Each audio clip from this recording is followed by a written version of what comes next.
Baghdad میں ایک بڑا مالدار شخص رہتا تھا، اس کا بہت بڑا بزنس تھا، خشکی اور سمندر کے راستے جو ہے وہ تجارت کرتا تھا، اس کے باقاعدہ سامان سمندر کے ذریعے آتا تھا، خشکی کے راستے سے بھی آتا تھا۔ لیکن اچانک اس کے کاروبار میں ایک ایسا بھونچال آیا، ایک ایسا جس کو آپ کہیں پیچ و خم آیا کہ سب آہستہ آہستہ تباہ ہو گیا۔ اب بری طریقے سے مجبور ہو گیا، بوجھ تلے قرض کے بوجھ تلے دب گیا۔ اب صرف 500 روپے ایک بندے کا قرض تھا، لیکن اس کے پاس 500 روپے بھی دینے کے لیے نہیں تھے۔ تو اب قرض لینے والے نے بڑا اس کو پریشرائز کیا کہ میرے پیسے دو۔ اس نے میرے پاس پیسے نہیں۔ اس زمانے میں خیر 500 کی رقم بھی ایک زیادہ رقم کہلاتی تھی، تو اس نے جا کر قاضی کے پاس عدالت میں کیس کر دیا۔ قاضی نے اسے بلایا اور کہا کہ تم نے اس کے پیسے دینے؟ اس نے کہا ہاں مجھے پیسے دینے ہیں۔ تو دے دیجیے۔ تو پھر دیتے کیوں نہیں ہو؟ میرے پاس پیسے ہیں نہیں، مال کچھ بھی نہیں ہے، میرا کاروبار ختم ہو گیا، میں دینا چاہتا ہوں مگر میرے پاس دینے کو کچھ نہیں ہے۔ قاضی نے کہا کہ کوئی معتبر ضامن دو، کوئی گارنٹی دینے والا دو، ورنہ تو میں قید میں ڈال دوں گا۔ تو اس شخص نے کہا کہ اب ایسا کرتے ہیں کہ ایک رات کے لیے مجھے چھوڑ دو تاکہ میں اپنے بیوی بچوں کے ساتھ وہ رات گزار لوں، میں پھر کل آ کر گرفتاری پیش کر دوں گا۔ تو اس نے کہا کہ ایک رات کے لیے بھی تم جو جاؤ گے تو اس کے لیے کوئی گارنٹی ہے؟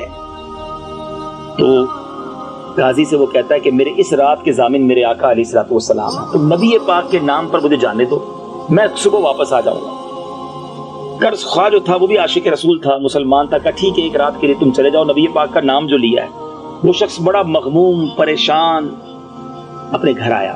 بیوی بچوں نے دیکھا تو سب پریشان ہو گئے کہ بڑے غمگین ہیں۔ تو اس نے کہا کہ بس مجھے آج رات کی اجازت ملی ہے، صبح مجھے عدالت میں پیش ہو کر گرفتاری دینی ہے، یا 500 روپے دینے ہیں یا گرفتاری دینی ہے، رقم تو ہے نہیں۔ ایک رات کے لیے نبی پاک کے نام کی ضمانت لے کر، پیارے آقا کا نام ضمانت کے طور پر کہا ہے اور آیا ہوں۔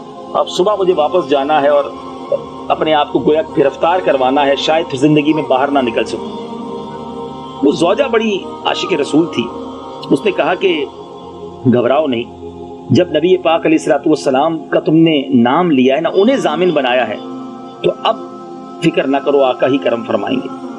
اس شخص نے کیا کیا؟ درود پاک پڑھتا رہا، درود پاک پڑھتا رہا۔ درود پڑھتے پڑھتے اس کی آنکھ لگ گئی، آنکھیں بند ہوئی، خواب میں نبی پاک علیہ الصلوۃ والسلام کی زیارت ہوئی۔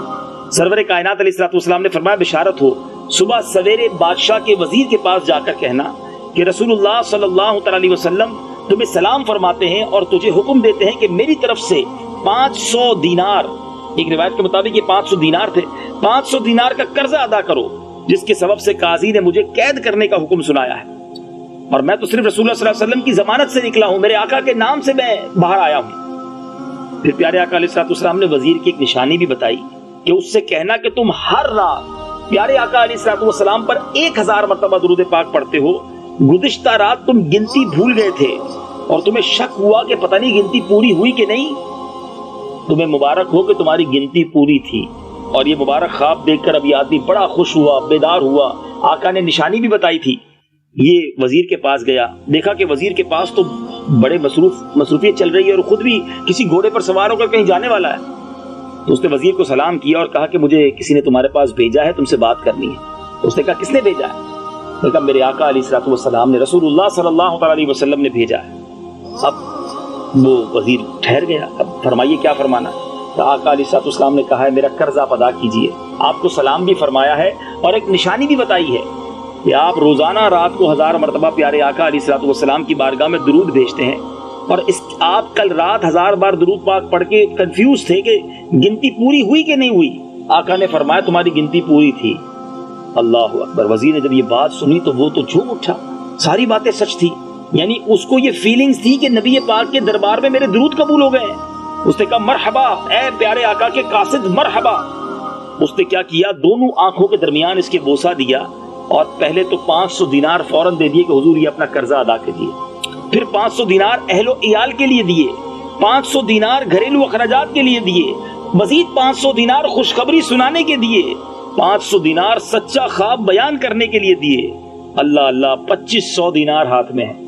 یہ قرض خواہ خوشی خوشی جو ایک رات پہلے نبی پاک کی ضمانت پر عدالت سے وقت لے کر نکلا تھا کہ ایک رات کے لیے بچوں سے ملنے دو، اب خوشی خوشی عدالت پہنچا، اور وہاں جا کر اب قاضی کو جب اس نے جا کر سلام کیا اس سے پہلے کہ یہ قاضی کو رقم دیتا، قاضی کہتا ہے کہ نبی پاک میرے خواب میں بھی رات تشریف لائے ہیں اور آقا نے مجھے یہ ارشاد فرمایا ہے کہ یہ قرض میں تمہاری طرف سے ادا کروں، اور اب اس کے علاوہ میرے مال سے اتنی ہی رقم تمہیں اور دی جائے گی۔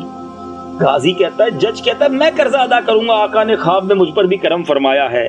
اللہ اکبر، اللہ اکبر۔ قرض خواہ کہتا ہے ذرا رکو تو صحیح، میں سارا قرضہ معاف کرتا ہوں، کیونکہ نبی پاک علیہ الصلوۃ والسلام رات میرے بھی خواب میں تشریف لائے، آقا نے مجھ پر بھی کرم فرمایا ہے اور مجھے بھی یہی وصیت فرمائی ہے، بلکہ یہ بھی فرمایا ہے کہ 500 دینار تمہیں اور دینے ہیں۔ اللہ اکبر۔ ادھر قاضی نے 1000 دینار دیے، جس کا قرض لوٹانا ہے وہ بھی 500 دینار دے رہا ہے۔ وہ شخص جس کے پاس 1 دینار نہ تھا اب 4000 دینار لے کر اپنے گھر کو لوٹ رہا ہے۔ اللہ اکبر۔ یہ درود و سلام کی برکت ہے۔ اس طرح بگڑی بناتے ہیں میرے آقا علیہ الصلوۃ والسلام، اس طرح کرم کے دریا بہاتے ہیں۔ اے میرے بیٹے اسلامی بھائیوں، شاید اب اعلیٰ حضرت امام اہل سنت کا وہ شعر اور اچھی طریقے سے سمجھ آئے گا کہ میرے کریم سے گر قطرہ کسی نے مانگا، میرے کریم سے گر قطرہ کسی نے مانگا، دریا بہا دیے ہیں، در بے بہا دیے، مانگنے والا ہونا چاہیے۔ جھولی ہماری تنگ ہے، تیرے یہاں کمی نہیں، ہماری جھولیاں تنگ ہیں، ہمیں مانگنے ہی نہیں آتا۔ اتنا دیا سرکار نے مجھ کو، اتنی میری اوقات نہیں، یہ تو کرم ہے ان کا، ورنہ مجھ میں تو ایسی بات نہیں۔ اگر آپ پریشان ہیں، قرضے میں ڈوبے ہوئے، یہ کرم آج بھی ہو سکتا ہے۔ ایسا نہیں کہ یہ کرم ہو چکے اور اب دروازہ بند ہو گیا، نہیں، ان کا فیضان، ان کا کرم آج بھی جاری ہے، لیکن بس وہ دل چاہیے، وہ کیفیت چاہیے، وہ کنیکٹیوٹی چاہیے، وہ درود پاک پڑھنا چاہیے۔ آج بھی اپنے آقا کو تڑپ کر پکاریے، وہ ضرور کرم فرمائے۔